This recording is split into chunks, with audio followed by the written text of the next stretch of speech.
My short answer to the question, why do we mill our own flour, select and maintain our yeast culture, and bake our own bread and pancakes? It is because we care about the nutrition of the food we eat, and because we don't trust the food processing industry.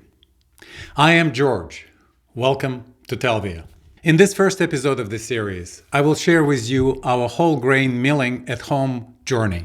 So come along with me and enjoy. Any food or convenience store will have bread and countless options for flour products. Do you want freshly baked, warm bread? It will be baked while you wait. So what's the problem? Why bother with milling, leavening, and baking your own bread? Well, let's dig into the historic change in bread making that is the root of my distrust of modern grain processing. The human ingenuity and innovation in selecting, growing, and storing and baking bread over at least the past 10,000 years has made bread a staple of food for hundreds of millions of people on the planet. The milling of wheat grain into flour had fundamentally remained the same until about 150 years ago. It was laborious and impractical to mill flour by hand for individual families, so local water, wind, or animal-powered mills served the local community and ground flour in small batches. The bread made from this flour accounted for 50% of people's nutrition in those days, and the bread was loved and revered. In the 1860s, a roller grain mill process was invented. Roller milling presented a huge business opportunity to industrially scale up milling, flour storage, and distribution operations. This new milling process, however, caused excessive heating of grain and flour. Heat accelerates undesirable oxidation of fatty acids present in the wheat germ of grain. To be able to manufacture and store flour long-term, the wheat germ and bran are separated from the white flour by sieving process. Because wheat germ was removed from the flour, heat-accelerated oxidation was not a problem, and roller milling became widely accepted.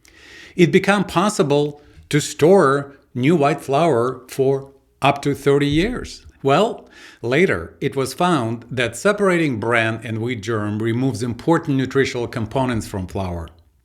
To mitigate this shortcoming, a vitamin-fortified bread was born, and it is still marketed as a close equivalent to whole grain bread. Food production in the United States is heavily concentrated in the hands of small number of large agribusiness companies ready to defend their established industrial processes. That has been good for shareholders, but not for consumers. Does the bread made from today's white flour taste the same as the bread our grandmothers used to bake? Are all the discarded components from the roller mill process actually needed for the nutritional value of the bread?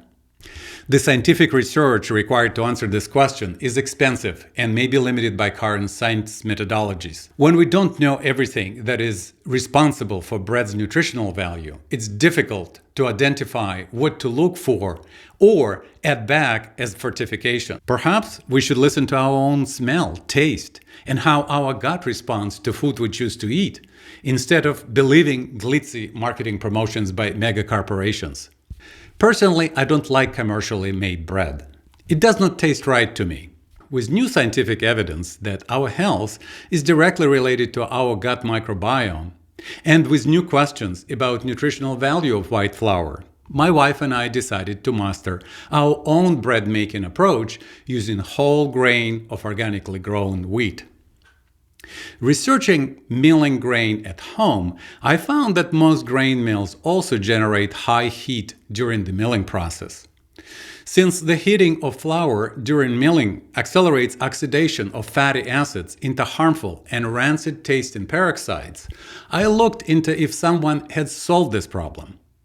I came across the research of Dr. Royal Lee, an American medical doctor born in 1885.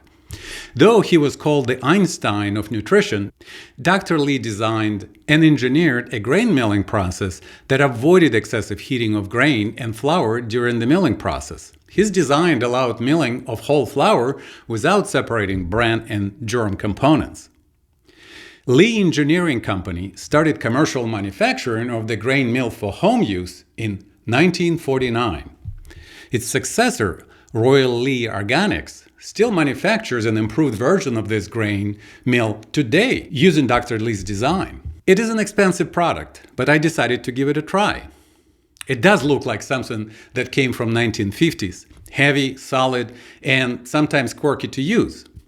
Let me show you how it works. The mill uses high centrifugal force to spin grain kernels and throw them against a hard stone surface, fragmenting the kernels to smaller and smaller particles until they are milled to the desired fineness. The high airflow generated by the centrifugal blades moves mill flour out of the milling chamber and keeps the grain and flour cool in the process. I measured the temperature of the flour exiting the milling chamber, and it was well below 170 degrees Fahrenheit mark, at which fatty acids oxidation is accelerated. To further prevent oxidation, we store flour in the freezer and typically use the milled batches within 2-3 weeks. The quality of our milled flour is outstanding, and with the exception of a slightly yellower hue in color, it looks and feels like commercial bread flour. After milling a batch every 2-3 weeks, I thoroughly clean the mill after each use. My tip is to use cold water when cleaning flour or dough residues. I'm happy to own this grain mill and to use the flour it mills for wholesome bread and pancakes, very similar to what I remember from my childhood. I want to pay tribute to Dr. Lee for designing an American-made product to solve overheating problem in grain milling. His design is still relevant today after 75 years. In the next video, I will talk about leavening bread dough with yeast culture that we have selected to work with our whole grain flour. I hope you will join me for this next chapter in our bread making adventure. If you enjoyed this video and found it useful, please click the like button so the video will be promoted to other YouTube viewers. I look forward to reading your comments and to answering your questions. Thank you.